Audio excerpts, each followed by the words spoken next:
bener-bener bisa tahu yang Mhm. namanya roket, yang Meluncur namanya gitu ya? airstrike, Heeh. sonic boom, Oh God. artillery, Mmm, tank Markava. mmm, Terus kita bisa lihat kayak di film, Mbak, mhm mhm, tapi itu nyata. Jadi kayak, "Ini beneran nggak sih aku bisa ngelihat ini semua?" mhm. Jadi kayak bener-bener kita di depan, misalnya kita di kompon kita, di depan situ, itu Hizbullah itu roketnya tuh Terbang-terbangan gitu iya, ya? sampai kita tuh saya tuh sampai syok gitu loh, Mmm, Mbak. Nggak ada, karena di sana pun juga nggak ada diskriminasi gender gitu loh, Mbak, mhm nggak ada di mhm, sana. Justru mhm, malah mereka tuh suka kalau perempuan itu berkarya, suka mhm. kalau perempuan itu bekerja gitu. Jadi Oke, dari mereka pun juga welcome gitu kan, mhm, jadi kita juga kerja pun enak gitu loh. oke.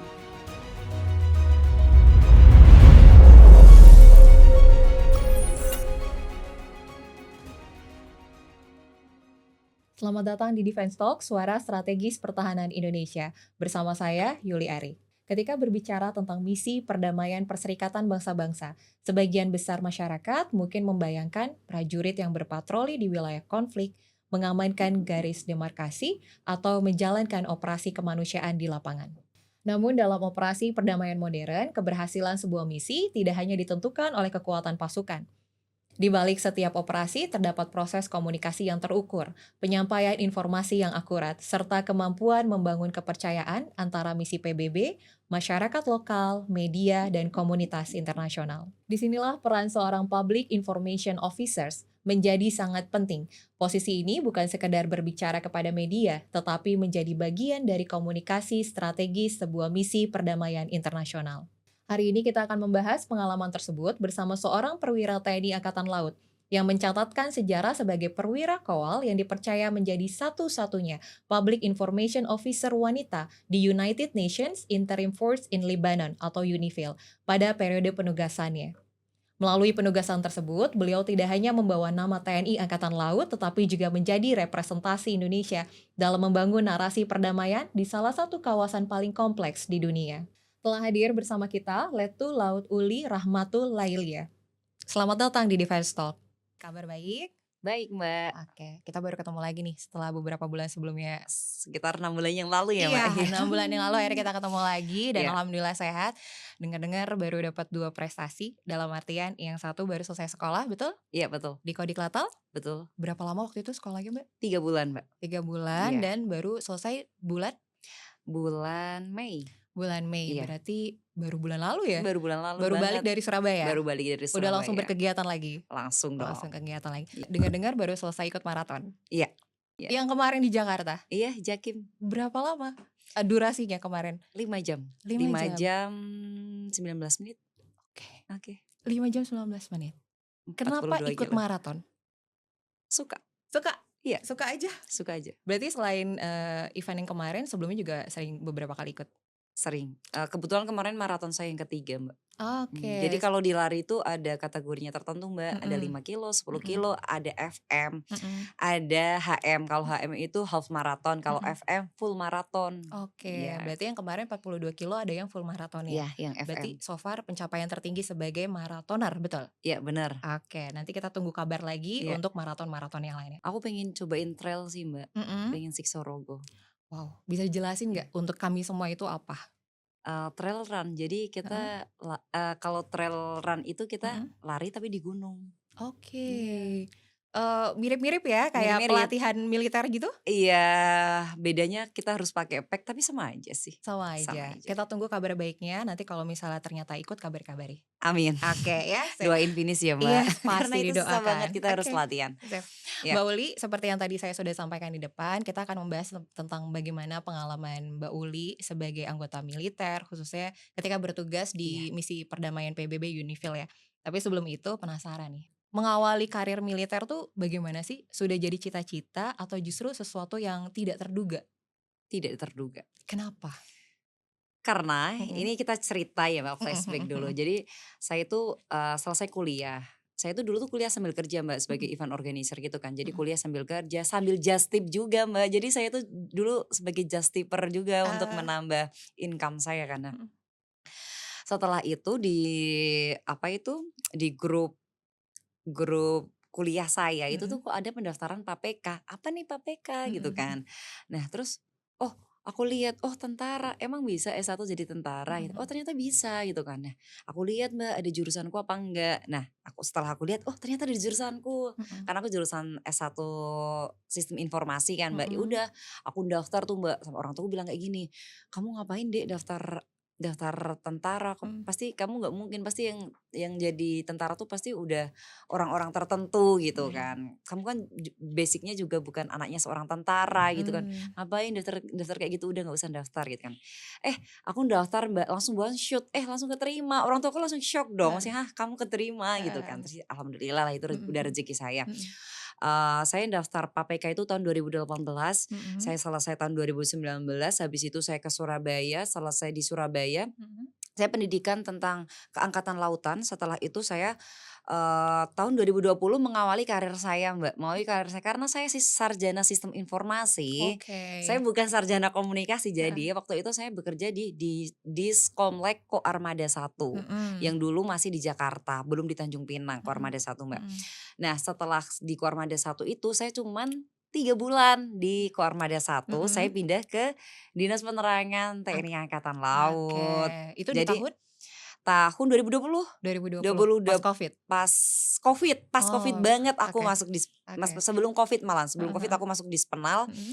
Sebelumnya aku tuh bekerja di kapal tuh kapal Mbak untuk Mhm. memperbaiki VSAT, namanya Diskomlek ya Mbak, Mhm mhm. yang berhubungan dengan komunikasi, Mhm. berhubungan dengan HT, Mhm mhm. berhubungan dengan VSAT KRI. Nah, Mhm. itu tuh aku kerjanya dari kapal ke kapal, on board dari kapal-kapal untuk memperbaiki VSAT. Terus Oke. tiba-tiba saya pindah ke Dinas Penerangan Angkatan Laut. Gimana adaptasinya waktu itu? Dari tugas sebelumnya ke tugas baru sebagai anggota dari Dispenal? Karena, saya itu waktu itu ditarik ke Dispenal, Mbak, Mhm. karena saya itu biasanya nge-MC. Nah, Oke. karena saya sering nge-MC dan Mhm. saya itu sering ngobrol, sering ngomong, Mhm kalau mhm. kata orang Jawa ceriwis, kalau Ah, kata orang Jawa oke. itu ceriwis. Jadi, waktu itu Dinas Penerangan Angkatan Laut itu membutuhkan seorang presenter karena Mhm. di Dispenal itu Mhm. ada TV, namanya JJM TV, Mbak, ada TV Oke. dan juga ada radio. Nah, Mhm. Dinas Penerangan Angkatan Laut Dispenal itu Mhm. membutuhkan seorang presenter. Jadinya Oke. saya belajar autodidak Mbak, bener-bener Wow. belajar, presenter itu seperti apa. Jadi aku tiap hari itu ini, dengerin berita TV One, dengerin Mhm. berita di iNews, Mhm. dengerin berita di Metro TV, oh intonasinya mereka seperti ini Mhm ya. Jadi mhm. aku bener-bener autodidak sebelum aku Dispenal Ah, itu. berarti sekarang sudah jalan 6 tahun ya di Dispenal? Sudah jalan 6 tahun. 6 tahun dan dengan beragam apa, semua cerita-cerita di Cerita Dispenal, Dispenal, ada gak sih yang paling berkesan selama melakukan tugas di Dispenal? ada. Apa itu? Di Papua sama di Tual. Papua? Sampai Papua? Sampai Mbak, sampai di Oke. Papua. Waktu itu kita liputan Covid. Mhm. Jadi kita 35 hari di Papua, kita naik, pesawatnya Angkatan Udara, Mhm. pesawat Hercules? Hercules Mhm. ya, naik pesawat Herculesnya dan itu kita hampir berapa jam ya Mbak, pokoknya kita transit dulu di Makassar, setelah itu kita baru lanjut Mhm. kita ke Papua. Oke. Kenapa kenapa 2 kota itu nggak bakal saya lupakan Mbak, Kenapa tuh? karena saya Tual dan Papua itu tuh mempunyai apa ya, ruang tersendiri di hati Mmm, saya. mhm mhm. Karena di Papua itu waktu itu kita zamannya zaman Covid, Mbak. Mhm. Terus kita liputan di Papua. Mhm. Liputan Papua apa yang tuh? nantinya liputan Covid. Oke. Jadi waktu itu TNI Angkatan Laut tuh kerjasama dengan IPDN Mhm. melaksanakan Covid, serbuan Covid di Papua dalam rangka SEA Games. Oke. Dalam rangka SEA Games, jadinya itu aku nggak bakal pernah lupa Mhm. sama Papua, Mhm. karena kita bayangin, Papua seperti apa kan Mhm. Mbak, distrik-distriknya di sana seperti Mmm. apa, Kondisi Mbak, keamanannya juga kondisi ya? keamanannya Mhm. seperti apa di Mhm. sana dan kita alhamdulillah bisa liputan di sana Mhm. dan bisa vaksin Mbak, kita melaksanakan vaksin di sana dalam rangka SEA Games kan Mbak. Nah Mhm. itu hal yang nggak bisa saya lupakan di Papua dengan segala keterbatasannya Mhm di mhm. Papua. Itu yang pertama. Kalau yang kedua, Mhm. berkesan juga kalau pas liputan bencana Mbak. Kenapa tuh kalau liputan bencana, Mbak? Karena kalau liputan bencana tuh, kita tuh sedih lah Mbak, pokoknya apalagi Energinya bencana ikut ke itu energinya ya? ya kita tuh melihat mereka nangis, Mhm. tapi kita tetap harus kuat kan di depan Mhm. mereka, melihat Mhm. mereka nangis, udah nggak punya rumah, gempa Mhm. Cianjur kan waktu itu saya habis darinya itu Mbak, habis dari Tual, Mhm. waktu itu saya tuh ke Tual, Mhm. Jakarta, Makassar, Ambon, Tual, Mhm. Saumlaki, Mhm. terus saya ke Tanjung Pinang, terus saya ke Batam Mbak. Nah Oke. baru pulang dari Batam, saya langsung diperintah untuk Tugas Liputan lagi? SAR, liputan SAR, saya kaget dong, liputan SAR di mana? Mhm. Liputan SAR di Cianjur, ternyata Mmm, Cianjur ada longsor, ada mhm gempa bumi dan longsor, dan mhm. saya malam itu juga Mbak, malam itu juga saya langsung berangkat ke Cianjur, Cianjur. iya, bersama anggota saya yang Mhm, lain kan, mhm dan di situ mhm, kita juga tergabung sama marinir. Nah, kenapa saya mhm. nggak bisa lupa, karena liputan bencana itu bener-bener, bikin, eee, Energinya energi terkuras kita gitu ya, karena terkuras, kita ikut merasakan, ikut mhm merasakan, mhm. bahkan kita tahu sendiri yang kalau yang namanya liputan kita juga ikut tidur di tenda, Betul, kekurangan air, mhm, semuanya lah. Tapi mhm, kadang tuh juga bisa menyentuh hati kita sih Mbak, maksudnya bener, kayak kita juga ikut merasakan langsung gitu loh, mereka yang nggak punya rumah, mhm mereka yang orang apa masih mencari keluarganya, itu bikin mhm, sedih Mbak, dan itu oke, benar-benar menguras tenaga. Tapi oke, capek, mau dibilang capek tapi nggak capek gitu mhm loh, mhm karena mhm. senang aja sih, senang Bisa kayak membantu ya di ya bisa sana ya? membantu, dan bisa bisa membantu mereka sih terutama sih Mbak, Oke bukan oke. pertama. Kan tadi kita sudah Mhm, bicara tentang pengalaman di Papua, di Tual, bencana. iya Saya juga, sempat cari informasi nih kalau Mbak Uli sempat terlibat di pengamanan G20 iya waktu di Bali 2022. Ada iya, cerita menarik waktu itu mendampingi siapa? mendampingi ibu negara Turki. Wow, waktu itu gimana ceritanya, Mbak? I mean penugasannya tuh, penunjukannya waktu itu seperti apa? Apakah Mbak Oh, ditunjuk dari pihak TNI AL untuk selanjutnya bergabung? waktu itu kita ini Mbak, kita jadi, ditunjuk dulu, Mhm, habis itu kita melaksanakan seleksi di Pas mhm, Pampres, jika kita lulus, mhm, kita baru bisa, ikut bergabung, tapi kalau kita tidak lulus, mhm, kita nggak bisa bergabung. Jadi waktu itu ada tesnya, karena kan mhm. ini kan tamu VVIP ya, Iya, tamu negara, betul. apalagi seorang presiden dan Ibu ibu negara, negara, mhm. first lady. Jadi, seleksi dulu sih Mbak, Waktu itu baru seleksinya apa aja? seleksinya sama sih kayak kita mau masuk tentara, Oke, jadi ada heeh, psikotes, ada heeh, bahasa mhm, Inggris, terus ada jasmani, mhm, semuanya ya hampir mirip-mirip kayak tentara sih. oke. Kalau pengalaman menarik selama mendampingi ibu negara Turki, ada nggak Mbak Uli? Pengalaman menariknya, Iya, misalnya yang sampai mmm, sekarang masih Mbak Uli ingat gitu? coba, Iya, jujur aku udah lupa sih, iya, karena udah 2022, tapi kalau oke. sisi pengalaman menariknya tuh apa ya Mbak? Mmm, oh ini, Apa? lupa aku. Pengalaman menariknya apa ya? Karena Emang itu seharian aja gitu ya? Maksudnya selama kegiatan acara enggak, akan selalu mendampingi terus ya gitu ya? selama mendampingi, ya Itu pengalaman menariknya mhm, karena bisa mendampingi ibu negara sih, Mbak. oke itu jadi catatan record Catatan untuk karir record, militer juga ya, iya Mbak, karir ya? militer. Oke. Karena waktu itu juga kita melaksanakan gladi-gladi terus kan, Mbak. Waktu itu Mhm, kan kita, baru-barunya mobil listrik kan, Mbak. Jadi mmm, itu untuk pertama kalinya itu suatu pengalaman juga nggak sih? heeh, Waktu itu aku bisa naik mobil listrik karena mhm, dulu tuh belum ada mobil listrik sama sekali, dan aku juga miss gitu loh, mhm Mbak. mhm, Oh, ini ternyata mobil listrik itu seperti ini. mhm Ya mhm, agak norak sih, iya, tapi menurutku itu pengalaman. Tapi pengalaman yang lain kita juga bisa berkenalan sama pas pampresnya yang di Turki, Mbak. Bahkan tahu oke. nggak Mbak, Gimana? pas aku ke Lebanon, Mhm, aku Satgas ke Lebanon, aku mhm, sempet umroh dan mampir ke Turki, mhm, aku masih keep in touch sama pas pampresnya itu, dan aku di Turki aku ketemu Mbak, ketemu sama pas pampresnya. Jadi oke, pengalaman menariknya heeh, itu, nambah link, nambah link oke, tentunya, dan, apa ya, kita bisa kayak tukar pengalaman kali tukar ya, Mbak, ya, Uli, ya? Heeh. pengalaman, dan, aku nggak bisa mikir ya. Aman aman, Mbak, Uli, aman aman, Intinya heeh, seneng sih Mbak, mhm, karena kita bisa tahu, oh ternyata tuh protokol di setiap negara tuh berbeda gitu loh. mmm, Apalagi, kita bisa waktu itu pengalamannya sangat luar biasa mhm Mbak. mhm, Kita bisa mendampingi sekelas G20 Mbak, waktu betul, itu apalagi kita di Indonesia, dan mmm, pastinya kita menunjukkan yang terbaik lah Mbak, oke, jadi as a militer. Ya, representasi negara iya, juga ya, Mbak, ya, iya, untuk melayani dalam tanda kutip tuh membuat nyaman para tamu negara beserta, pemimpin dan juga ibu negaranya, iya bener begitu. sekali Mbak. Oke, Apalagi mereka nggak bisa bahasa Inggris kan, jadinya oke, kita kalau komunikasi sama ADC-nya atau sama protokol yang lain, karena, mhm, eee, ya ya, nggak usah dibahas yang ini udah. oke lanjut Lanjut, kita nah, masuk ke berarti sekarang kita akan masuk ke tapi sebenarnya apa? kalau aku mikir-mikir, sebenarnya Mhm, pengalamannya tuh waktu itu kayak bangga banget, tapi aku sekarang nggak bisa mengungkapkan, ya udah lupa rasanya oke, kayaknya. yang paling penting adalah menjadi bagian dari G20 itu tidak semua personel bisa ya? Ya, Oke, tidak semua orang tuh bisa mhm. untuk hal Oke, itu karena nggak ada sih? seleksi yang Iya, ketat itu dan akhirnya Mbak Uli terpilih menjadi salah iya, satunya. Jadi itu iya, menjadi salah satu kebanggaan untuk menambah track record tadi iya, perjalanan karir di iya, militer.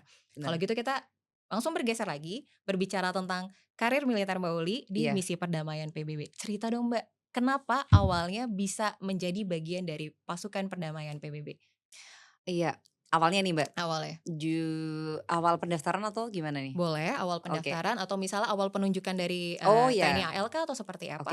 Oke, biasanya tuh kalau kita di pasukan perdamaian Mbak, Mhm, itu kita biasanya kita mendapat telegram dulu, ini mhm, ada yang dibutuhkan nih prajurit segini segini segini mhm, dalam misi perdamaian, mhm, misalnya di Unifil atau di Kongo. Nah, waktu itu aku memilih Kongo Mbak. oke, Waktu itu Kongo tuh Konga, bukan Kongo sorry, iya, Konga tuh kontingen Garuda. oke, Jadi aku memilih Unifil karena aku tertarik dengan Lebanon waktu itu. mmm, Nah, aku tuh awalnya ngelihat-ngelihat, oh ternyata kegiatan SIMIK di sana ini kegiatan waktu itu kan belum tahu ya Mbak kegiatan mhm, SIMIK itu apa, tapi kayak aku sering lihat mereka tuh kayak sering bantuin masyarakat, mmm, sering kayak melaksanakan medical camp, waktu itu kan mhm, belum tahu medical camp ya, maksudnya mhm, kayak cuman taunya, oh ini keren banget ya, mhm, tentara di luar negeri terus bantuin orang gitu mmm, kan, "Ih keren banget," bilang gitu kan. Terus aku tanya-tanya Mbak, "Caranya gimana?" mhm, Yaitu ternyata caranya harus seleksi dulu Mbak.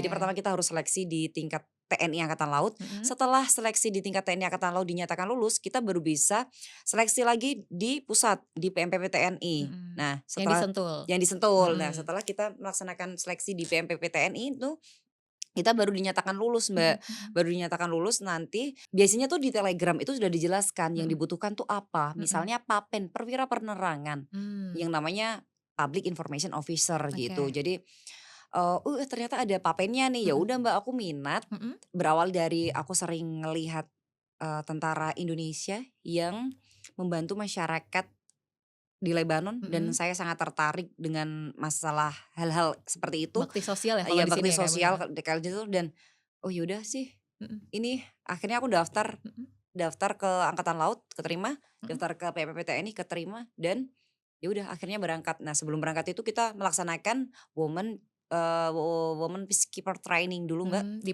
di PMPPTNI, PMPPTNI mhm, selama 1 bulan jadi notabene itu semuanya cewek mhm, dan kita diajarin untuk, intinya tuh biar, tentang kesetaraan gender. oke, Jadi kita diajarin bagaimana seorang wanita bekerja di luar negeri itu seperti apa. mhm. Pokoknya tentang kesetaraan gender lah Mbak selama satu bulan, setelah itu baru melaksanakan PDT atau Pre-Development Training. Oh berarti itu terpisah ya? Terpisah, Oke, yang female peacekeeper sendiri mhm, baru melaksanakan, PDT. ya PDT, Itu bareng bersama teman-teman yang, laki-laki ya, yang oke, heeh, laki-laki, itu baru semuanya 1 bulan, setelah itu mhm, kita masuk ke Marseling Area, mhm, setelah masuk Marseling Area kita langsung menuju ke Lebanon, itu pun terbagi dalam 3 cok, cok 1, cok 2, dan cok 3, nggak bisa langsung semuanya langsung ke Lebanon gitu Mbak, karena kita mmm, juga harus melaksanakan ini kan Mbak, pergantian personil di sana jadi kayak mhm, sumbang terima bukan sumbang terima sih kayak serah terima? serah terima ya, Oke, serah terima. oke. Waktu itu Mbak Uli sama, teman-teman personel yang perempuan ada berapa orang totalnya? Ada 40, Ada iya, 40, oke. Itu termasuk, sedikit ya dibandingin, yang pasukan maksudnya dalam satu pasukan tuh 40 tuh udah termasuk banyak atau sedikit untuk perempuannya? udah termasuk Banyak? banyak sih. Oke, lumayan lah ya, Iya, oke. waktu itu laki-lakinya Mmm, 1080 atau oke, 1040 ya, Mbak? Saya oke, agak lupa. oke.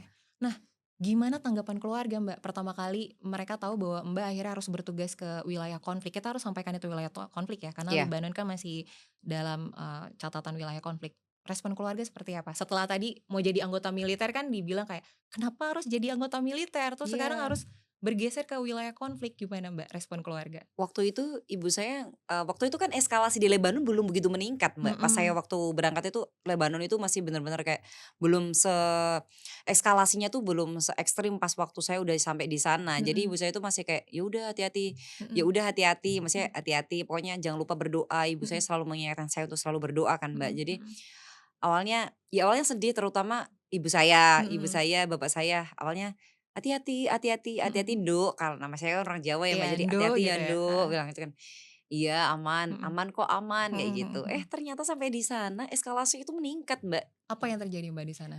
Itu eskalasi di sana tuh bener-bener kita bisa bener-bener bisa tahu yang Mhm. namanya roket, yang Meluncur namanya gitu ya? airstrike, Heeh. sonic boom, Oh God.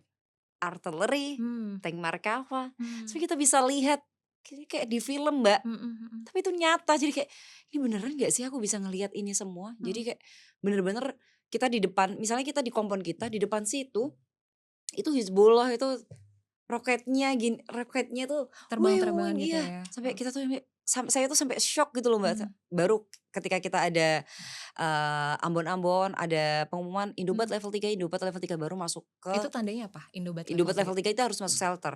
Oke. Iya, Biasanya awan merah. ada berapa Ada warning, Mbak? ada 3 sih Mbak, Oke. level 1, level 2, level 3. Mmm, Level 1 kita masih bisa keluar mhm, tanpa menggunakan body vest dan helm, mhm, bisa keluar kemana aja, aktivitas kemana mana. Level 2 kita nggak bisa keluar, kita memakai body vest, mmm, dan helm, helm. tapi hanya di kompon aja. Tapi Oke. kalau yang level 3 kita Mhm, udah nggak bisa kemana mana, kita hanya di bunker aja, kita menggunakan body vest, mhm. membawa senjata, dan membawa helm. Berarti itu udah yang paling, membahayakan kalau udah Membahayakan, level Mbak, makanya 3. kita harus masuk ke shelter. Nah, Mhm, waktu itu orang tua saya sempet kayak mhm, panik gitu kan, Mbak, kayak, "Ini mhm. kamu gimana?" Tapi orang tua saya nggak pernah tahu kalau saya sering masuk bunker, Mbak. Jadi kayak saya bilang, Oke. "Aman kok di sini, aman," bilang gitu. Karena saya nggak pernah mau bikin orang tua saya mikir kan. Dan Dan khawatir. kalau itu saya nggak pernah mau, jadi kayak, "Aman kok, aman di sini, Mhm, aman," mhm, gitu. Jadi mhm. aku nggak pernah, Mbak, aku nggak pernah bilang ke orang tuaku, "Aku masuk bunker loh." Heeh, Apalagi waktu itu dengan keadaan eskalasi yang di sana yang sangat tinggi ya, Mbak, mhm, jalanan rusak, logistik nggak bisa jalan, mmm, kita nggak dapat door logistik, kita harus makan ration di bunker mmm, berhari-hari, berjam-jam, kita sering menghabiskan waktu di bunker. mhm, Terus waktu itu kendalanya mhm. nggak ada air, jadi mau nggak mau kita mandi dengan satu gelas air Botol minuman gitu? gitu kan kita kita bolongin, Mhm. kita mandi, keramas pakai itu 1 botol itu cukup. Ya Oke. kalau kita bersyukur cukup sih, Mhm, Mbak. mhm. Terus, habis itu, ya kita mandi pakai MCK. Oke, jadi Iya, semuanya emang dalam kondisi terbatas karena memang situasi yang tidak, instabilitas keamanan di sana iya ya. betul. Paling lama waktu itu stay di bunker berapa lama, Mbak? Selama Mbak bertugas pernah paling lama tuh berapa lama? Bener-bener Iya, paling lama tuh 3 hitungan hari kah atau itu minggu? hari. Hari? Aku agak lupa sih, Heeh, Mbak, takut salah. mhm, Kayaknya tuh sebenarnya gini sih, Mbak, mhm. setiap hari tuh hampir masuk bunker. Cuman bedanya Oke, kita keluar cuman 1 jam doang. oke, untuk mantau situasi seperti apa gitu? Bukan, Tapi diturunin oke, ada level 2 kita mhm, turun turun mhm, level nih. Habis itu kita masuk bunker lagi. karena kondisinya? Karena Oke, kondisinya. Jadi mhm, kalau dibilang, ya itu bunker tuh udah rumah mhm, kedua bagi mhm, kita semua, Mbak. mhm, mhm, Shelter di Lebanon itu udah mhm, rumah kedua bagi kita semua mhm, karena berhari-hari, mhm, mhm. berjam-jam kita sering menghabiskan waktu di shelter. Oke, tapi waktu sebelum bertugas pada saat PDT tuh dapat ini Udah nggak, dapat training bahwa kalau udah nanti kondisinya seperti ini apa yang harus dilakukan gitu dapat juga? udah dapat. Oke, berarti kemarin tuh lebih kayak ke sudah pernah dapat pembekalannya jadi, Oh sudah situasinya lebih tahu, ya terkendali ya gitulah lebih ya? terkendali. Bahkan Oke, saya sampai Lebanon itu tengah malam, Mbak. mhm, Waktu itu kan puasa ya saya mhm, sampai Lebanon itu. Puasa apa ya? Lupa saya, Mbak. Pokoknya saya sampai sana, Mbak. mhm. Sampai sana itu keadaan langsung level 3. Jadi baru sampai Lebanon sudah disambut dengan masuk shelter. Sekarang kita berfokus ke, Mbak Uli kan tugasnya sana sebagai Public Information Officer ya. Iya, Untuk mereka yang belum tahu apa sih sebenarnya Public Information Officer dan tugasnya di sana tuh ngapain aja? ya. Kalau di orang luar negeri dengan Public Information Officer pasti mereka Mhm, sudah sangat familiar. Tapi kalau di mmm, Indonesia pasti bertanya-tanya, "Ini oke, apa sih?" heeh, Ini gampangnya aja kalau mhm. di Indonesia adalah dispennya Unifil. Oke, Iya, dispennya Indobat 23R. Jadi mmm, kita sama aja, Mbak, sama kayak di Dispenal, mhm, sama. Kita memberikan informasi yang baik, yang apa yang sudah kita lakukan selama kita menjalankan misi. Ya mhm, ibaratnya kalau di Indonesia heeh, dispennya, Mbak, oke, dispennya Satgas heeh, gitu. heeh. Dengar-dengar Mbak Uli satu-satunya Mhm. perempuan di dalam tim itu? Iya. Oke, gimana rasanya harus bekerja menjadi satu-satunya perempuan? Seneng sih, Mbak, Heeh, karena mereka tidak pernah menganggap itu laki-laki, itu mmm, perempuan. Mereka selalu menganggap kita tuh sama, gitu loh. mhm, Bahkan ketika fun fact-nya nih, Mbak, iya, ini kalau semisal kita lagi meeting kan kita pasti meeting tuh, Mbak, mhm, seminggu sekali mhm, kita tuh pasti ada meeting, mhm, evaluasi mhm, tentang apa aja yang sudah kita lakukan, apa mhm, aja yang mau kita lakukan. Pasti kita ada meeting tuh mhm, setiap 1 minggu sekali, setiap mhm, hari Rabu.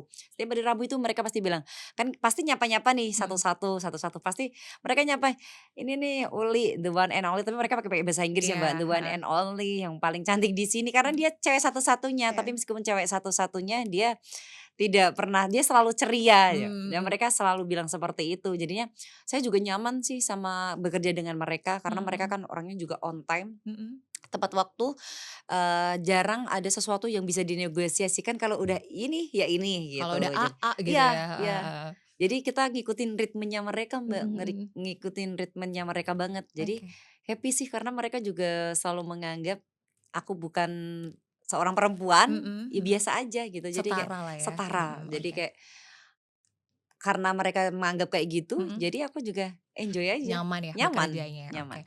Mbak, kalau di Indonesia kan ketika bertugas di Dispenal itu berarti kan Mbak menginformasikan tentang kegiatan TNI Angkatan Laut ya gitu Iya. ya. Kalau menjadi Public Information Officer itu biasanya tuh informasi apa sih yang diinformasikan kepada publik? Oh ya. Biasanya informasi tentang apa yang Satgas kita lakukan sih, Mmm, Mbak. Misalnya kayak ada medical camp, jadi kita mmm, ke penduduk-penduduk, Mbak. Kita melaksanakan kita jalan-jalan nih ke rumahnya penduduk, "Ini ternyata ada yang sakit nih," gitu mmm, kan.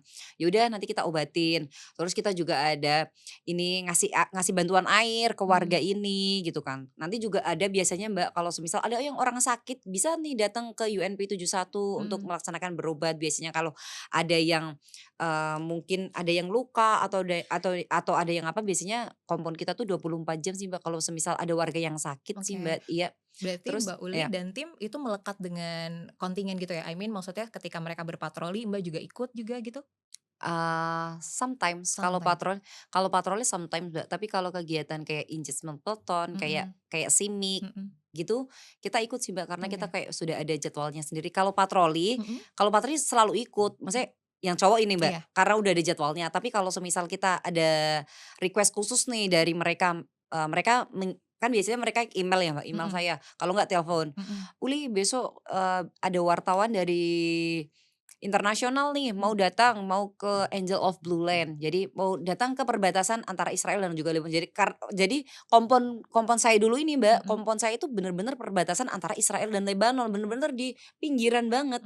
Iya, di oke, kompon saya itu. mhm, Nah, ada lagi kompon yang bener-bener deket banget lagi nih, mhm, namanya kita menyebutnya Angel of Blue Land. Jadi oke, bener-bener kalau kita nengok ke sini aja nih, itu iya, udah Israel. oke, Iya, jadi kalau kita nengok ke kanan Israel, mhm, nengok ke kiri Lebanon gitu. oke, Rata-rata wartawan internasional heeh, pada mau liputan ke daerah Angel of Blue Land. mmm, Jadi kita ikut, mhm, nanti disiapkan. Kita harus menjemput wartawannya dulu oke, ke komponnya lain, biasanya kita ke komponnya Prancis, baru setelah ke komponnya Prancis nanti ke komponnya kita, baru mhm, kita ajak patroli. Baru mmm, kita ajak patroli wartawan internasional itu, baru kalau kegiatan patroli sih mereka udah setiap hari sih, mhm Mbak, mhm, patroli oke, mereka setiap hari. mhm mhm, Tapi karena waktu itu eskalasinya sangat tinggi, mhm, jadi yang patroli waktu itu laki-laki, Mbak. mhm Jadi mhm, dibatasi lah ya, oke, dibatasi kalau yang perempuan jaga main gate, oke, jaga main gate. Jadi jaga, jaga gerbang utama mhm kita. mhm, Itu oke, juga sebenarnya beresiko kan? beresiko sih, Oke, Mbak. Karena dengan keadaan Lebanon yang waktu itu memang eskalasinya sangat-sangat tinggi, Mbak. mhm mhm. Bener-bener shelter itu udah menjadi rumah kedua bagi kita semua sih, Mbak. Karena harus bolak-balik, masuk keluar lagi gitu ya, Masuk oke, keluar dan mhm, kalaupun keluar pasti cuma 1 jam, 2 jam mhm, gitu. oke, setelah itu harus menyesuaikan dengan kondisi lagi gitu Iya ya, oke. Mbak, kembali lagi ke tugas Mbak sebagai, Public Information Officer kan tadi juga banyak berinteraksi dengan masyarakat sekitar ya. iya Sebenarnya tuh mereka ketika berinteraksi dengan kita, pasti ada language barrier kan, iya ada keterbatasan bahasa, itu tuh iya. bagaimana pengalaman Mbak ketika harus berinteraksi dengan mereka? Tapi, perlu Mbak ketahui nih, Heeh. mereka tuh bisa bahasa Indonesia loh, Oh ya? Mbak. Bisa. Karena Sebagian mereka bisa mmm, bahasa Indonesia karena karena mereka petugas kita banyak juga ya, banyak juga militer kan kita banyak. dan Mhm udah lama juga ini, mhm Satgas ini berlangsung jadi mhm. mereka bisa bahasa Indonesia. Jadi kalau ketemu kita di jalan, Iya. "Garuda Garuda," gitu, Oke. anak-anak kecil, Iya iya. terus orang-orang tua. Jadi kalau Mhm. ketemu sama kita tuh, "Garuda Garuda," karena Mmm, sering kita kasih tolongin mereka, ngasih mhm, air, mmm, kita kita tolongin mereka kalau pas mereka sakit. Jadi mereka kalau sama kita tuh sebenarnya welcome sih, Mbak. Tapi oke. pun kalau semisal ada masyarakat yang nggak bisa, yang nggak bisa bahasa Indonesia, kita ada Mhm. LA, Mbak. LA itu? Language assistant. Oke. Jadi kita, lewat mereka Mhm. ininya, ngomongnya. Iya Komunikasinya, komunikasinya lewat oke. mereka. Jadi pasti di situ ada LA-nya, ada. Kalau LA itu datangnya dari negara lain atau dari kita juga tuh? Dari negara lain. Dari negara Iya, lain, dari oke. negara lain. Ada yang dari Prancis, Mhm ada luar negeri yang bekerja sama mhm dengan mhm, UN sih, Mbak. oke Ada beberapa LA kita, ada oke. 4. Dengan pengalaman Mbak bertugas di Unifil kemarin sebenarnya tuh seberapa penting sih informasi tentang kondisi yang ada di tempat konflik atau di tempat Mbak bertugas itu penting untuk diberitakan kepada publik? Seberapa Publik heeh, publik di Indonesia betul. Boleh publik di Indonesia. atau di Lebanon? Di Libanon misalnya Oh, atau kalau publik Indonesia iya, boleh juga. kalau di Lebanon itu, penting sekali sih, Mbak, Mhm, kita menggandeng juga wartawan internasional atau mhm, wartawannya nasional yang berada di Lebanon. Karena biar mereka tahu keberadaan kontingen Indonesia itu sangat berkontribusi. mhm, Semisal kita melaksanakan medical camp, jadi mereka mhm, tahu, "Oh, ini ternyata kontingen Indonesia tuh bekerjanya itu seperti ini nih. mhm, Oh, ternyata mereka sedang melaksanakan ini nih, pendistribusian air nih mhm, ke salah satu warga yang nggak mempunyai air nih," mhm. gitu. Oh, ternyata mereka membantu warga yang tangannya patah atau yang Oke. tangannya kebakar atau Mhm, yang kecelakaan. Jadi mhm. sangat-sangat penting karena untuk apa? Mengkontrol, Sentimen. Mhm, sentimennya warga Lebanon terhadap mhm, kita gitu mhm. loh, Mbak. Kalau yang di Indonesia ya sangat-sangat perlu. Heeh, Apa gunanya, Mbak, kita mhm, bekerja tapi tanpa orang lain kita tahu. Jadi iya, kayak kesannya, kegiatan tanpa dokumentasi hanyalah cerita belaka, Mbak. oke, Iya, jadi, heeh, percuma kita diberangkatkan ke luar negeri, mhm, tapi yang di Indonesia nggak tahu kegiatan kita tuh seperti mhm, apa, mhm. gitu loh. Terlebih pada saat itu Iya, kondisi kondisi keamanannya juga sedang iya sangat-sangat heeh, rawan, Mbak, mhm, mhm, jauh dari mhm, kata aman mhm, gitu mhm, waktu mhm, waktu itu ya, Mbak. mhm. Jadi kita pun pernah melaksanakan, eee, HUT TNI, HUT TNI itu mhm. di shelter, Oh naik ya? pangkat di shelter Karena kondisi tadi? waktu kondisi. Oke, Iya, jadinya penting sekali dan waktu itu sangat menarik, eee, teman-teman saya wartawan mhm, untuk mengajak saya live atau apapun itu, ya karena itu tadi 17-an di shelter, shelter, naik pangkat di shelter, mhm, terus, HUT TNI di UTNI di shelter. shelter ya, Jadi mereka sering menghubungi saya mhm, untuk, "Oh, gimana sih kondisi di sana tuh seperti itu?" Gitu-gitu. mhm, Tapi dengan kondisi yang seperti itu tuh tidak membuat, mhm, keakraban kita tuh semakin ini, Mbak, malah justru makin akrab gitu loh kan justru mengenal satu sama lain dan mhm, mhm. yang pasti kita juga tetap melaksanakan ibadah sih, Mbak, waktu itu. Jadi Di dalamnya juga ya, ya heeh, heeh. namanya juga tanah Syam kita harus Betul, berdoa yang lebih betul, sih, Mbak. betul. Mbak, Itu by the way kalau di satu shelter tuh bisa muat berapa personil ya? kalau kita tuh 28-an, Mbak, 28 28, iya berarti ada 28-an. beberapa shelter di Ada dalam ada ada? sampai 18, Mbak, Oke, lupa ya aku sampai 18 something kayaknya. oke, dan itu, Iya. eee, setiap shelter, setiap kondisi akan diisi dengan 28 orang tadi Iya, ya? jadi kalau kita udah ada misalnya ini nih, Mbak, Mhm, Ambon Ambon Ambon, Indobat level 3. Indobat level 3 otomatis kita masuk shelter dong, Mbak. mhm, Bawa body vest, mhm, bawa helm, mhm, bawa senjata, masuk mhm, shelter. mmm, Masuk shelter biasanya kita udah bawa snack masing-masing karena kan mhm, pasti lama kan itu. mhm, Nah, ketika kita masuk shelter pertama pasti kita langsung laporan ke TOC Indobat mhm, untuk melaksanakan, laporan. mhm, Jadi kondisi di situ tuh berapa orang, yang sakit mhm, ada berapa gitu. mhm, Jadi semuanya juga bisa langsung monitor karena di situ kan ada HT ya, Mbak, mhm, dan kita mhm, juga mhm. terkomunikasi oleh sektor Mhm. IS gitu, Mbak, Mbak. aku tuh penasaran, Iya ketika tadi ada warning seperti iya, itu yang memberikan warningnya dari pihak PBB atau dari pihak, sesama kontingen Garuda juga yang memonitor situasi? dari sektor, Mbak, dari Oh dari sektor IS, sektor. Kalau iya. sektor tuh ada beberapa ini ya, ada Ada beberapa beberapa kontingen ya? negara, iya beberapa Oke. negara. Jadi ada sektor East, ada sektor West. Jadi kalau di Lebanon itu, Mbak, Mhm, yang pertama tuh ada, Univel-nya, ada mhm, headquarter-nya Univel mhm, itu, di Nakura. mhm, Nah kalau kita itu kan, di bawahnya kan mereka tuh ada sektor West, mhm, ada sektor East. mhm, Nah waktu itu Satgas saya itu di bawah sektor East, Mbak. mhm, Pokoknya kita tuh tergabung dalam sektor East. Nah sektor mhm, East itu sendiri tuh terdiri dari beberapa negara, Mbak, mhm, seperti Indonesia, India, mhm, dan juga Nepal, mhm, dan beberapa negara lainnya. mhm, Nah, ketika itu biasanya itu kita di email mmm, kalau, Indobat level 3. Ya udah, oke. Indobat level 3 Heeh, kita mau nggak mau langsung masuk shelter, ya oke, udah seperti itu, Mbak. Jadi oke, request. Sebenarnya kita ada dua versi untuk ini sih, Mbak, untuk level 3 itu. mhm, Bisa kita juga untuk meminta request level 3. mhm, Semisal, Mbak, semisal Hizbullah mhm, itu menyerang dari dekat kompon kita. Begitu oke. pula, Israel itu menyerang dekat kompon kita. Mhm, Biasanya kan itu kan Suaranya kedengeran gitu ya? kedengeran dan Mhm, itu kita bisa melihat dengan mata kepala kita kalau mhm, deket kompon kita itu mhm, sangat-sangat kelihatan, Mbak, langsung kayak, "Wis wis wis wis," tapi oke, kadang tuh kita melihat dari udara itu mhm, kayak biasanya bisa nggak tembus Iron Dome-nya Israel biasanya gitu kan. Terus mmm, ya udah kita bisa minta untuk, request kita level 3 karena kita mhm. di daerah kita nggak aman Oh justru biasanya. laporan tuh kadang bisa datang dari, Kita kita, iya dari Mbak sendiri, iya, pasukan sendiri ke pusat untuk pusat bisa menentukan levelnya level seperti iya, apa ya? biasanya kita Oke, request. berarti, tugas, Public Information Officer berfokus pada SIMIK tadi juga? Iya, Pe enggak sih itu udah ada beda Mbak, oke. SIMIK. Oh, Jadi oke. kita nempel aja, Nempel nempel aja. ke mereka setiap Oke. kegiatan SIMIK pasti kita ikut. Oke, Iya, yes, kita ke berarti sekolah-sekolah. Jadi iya Mbak, kita sering ketemu ke sama sekolah-sekolah, anak-anak gitu. iya, kita ngasih buku, Mhm mhm. kita ngasih buku, Mhm ngasih makanan makanan mhm. nggak sih, Mbak? Ngasih buku aja sih, ngasih buku, ngasih pensil, ngasih semuanya yang Mhm. dibutuhkan untuk sekolah sih, Iya Mbak. iya.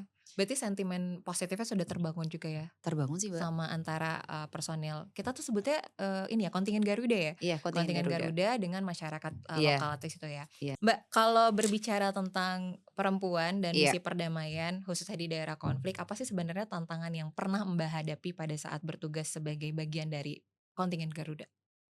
Ada nggak Tantangan tantangannya? Heeh. selama ini nggak ada sih, Mbak. Nggak ada ya? Iya, apa karena mungkin saya orangnya kayak, ya udah sih jalanin aja gitu. Mhm Jadi mhm. kayak, ya udah nggak ada tantangan sih kayak nggak ada karena di sana pun juga nggak ada diskriminasi gender gitu loh, Mbak, Mhm nggak ada di mhm. sana. Justru Mhm. malah mereka tuh suka kalau perempuan itu berkarya, suka Mhm. kalau perempuan itu bekerja gitu. Jadi Oke.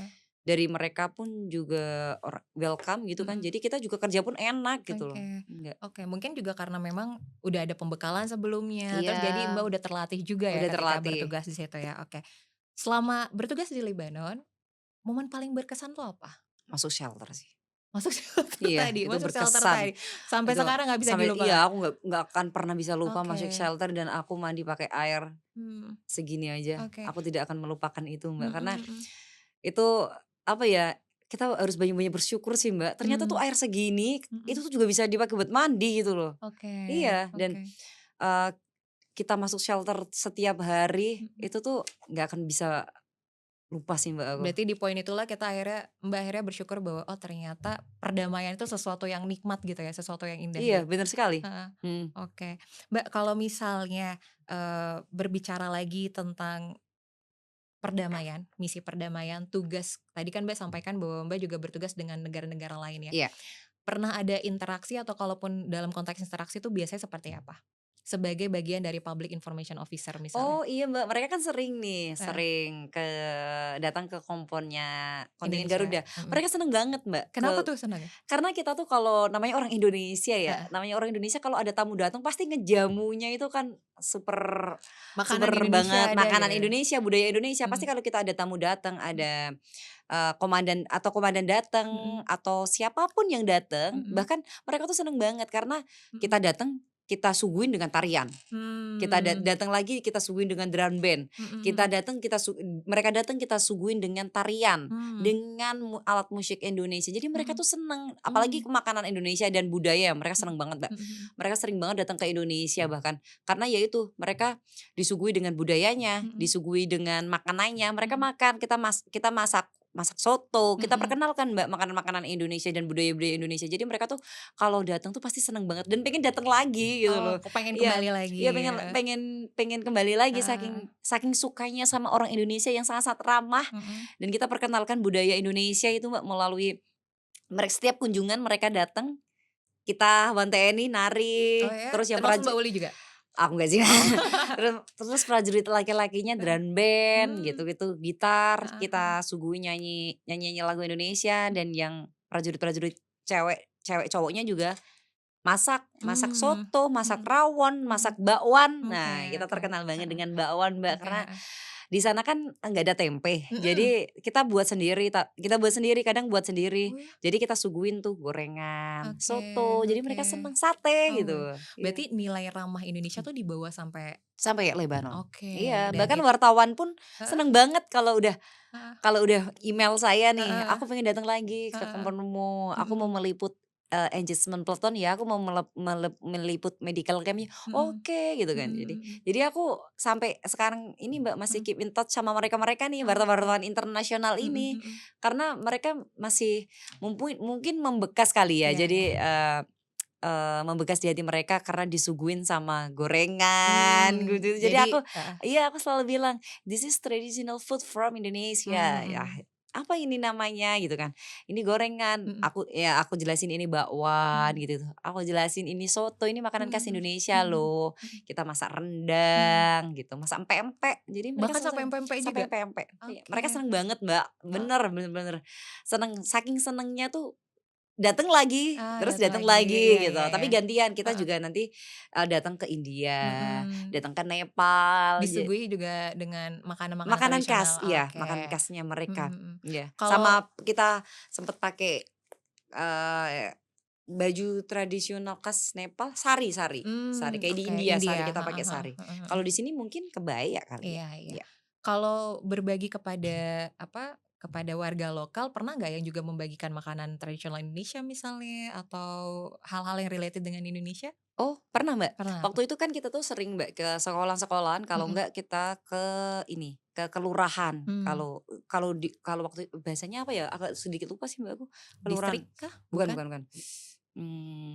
Asmar, bukan, Oh, bahasa itu oh, ya, bahasa bahasa sana ya, iya, deh di bahasa sana Lebanon ya? jadi bahasa Lebanon. Jadi Mhm. kita tuh sering, Mbak, main ke kelurahan ini, ke Mhm. kelurahan itu, Mhm. gitu kan. Jadi kita kita ke sana nih, Mhm. ke ke rumahnya mereka, Mhm. terus kita masak bareng sama mereka. Jadi iya, Oke. masak bareng. Jadi kita masak makanan mereka, tapi Mhm. kita sering juga bawa makanan dari kita, Mmm. gitu kan. Karena mereka seneng kan Mhm. makanan dari kita. Jadi kita makan makanan mereka, Mhm. mereka pun juga sama makan makanan kita, Berarti itu gitu. cara engagement dengan Engagement warga ya, lokalnya. Mbak, selama 1 tahun, bertugas di Libanon, iya, bagaimana Mbak memaknai penugasan tersebut?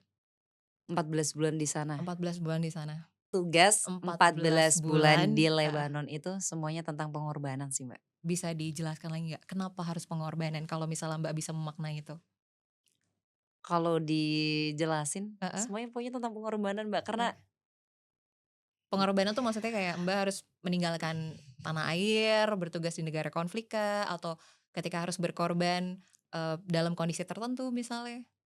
pengorbanan, Heeh mmm, aku menjelaskannya heeh, kenapa aku bisa menyebut pengorbanan ya, Mbak, mhm karena kita di sana bener-bener berkorban, mhm, kita bisa melihat ternyata negara konflik itu seperti ini. mmm, Kita bisa bayangin di Indonesia yang sedamai ini, mhm, dan di sana itu berbanding terbalik dengan kita, Mbak. mhm Mau mhm, keluar aja susah, mau mhm, makan aja susah gitu loh. mhm mhm, Terus habis itu kita balik lagi nih, mhm, masuk shelter lagi, mhm mhm, dan di sana kondisi di sana tuh sangat-sangat bahaya ya, Mbak, waktu mhm, itu. Maksudnya bener-bener rawan kayak gitu. mhm, Terus ditambah lagi kita kadang nggak bisa mandi, iya terus nggak ada sinyal. iya, Kalau nggak bisa mandi masih masih oke lah, nggak apa-apa, tentara udah biasa. mhm mhm, Tapi nggak ada sinyal, kadang tuh kita nggak bisa ngabarin orang di berkabar, rumah. mhm, Kadang tuh kan kita juga perlu kabar dari orang rumah kan, mhm Mbak, kayak mhm, sekilas cuman,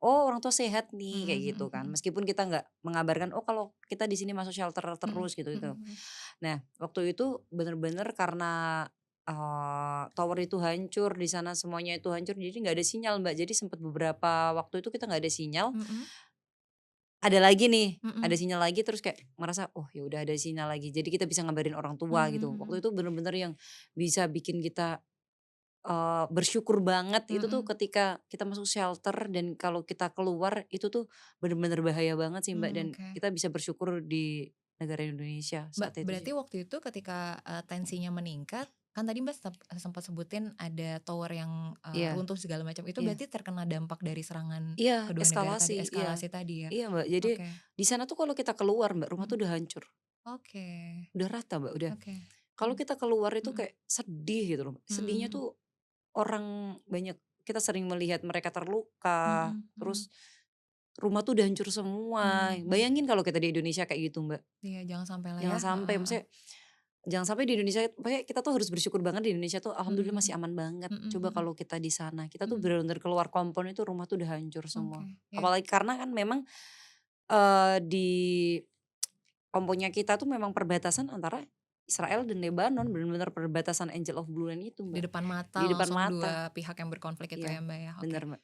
Kalau kita kembali kepada dunia medsos atau misalnya dunia informasi sekarang kan udah begitu masif perkembangannya ya. Iya Termasuk bagaimana kita bisa dengan gampang ngambil foto atau dapat iya video dan segala macam. Terkadang itu digunakan untuk mengubah persepsi publik iya, terhadap suatu kondisi. Kalau berbicara tentang kondisi konflik di Unifil misalnya atau di Libanon atau di somewhere tempat gitu ya.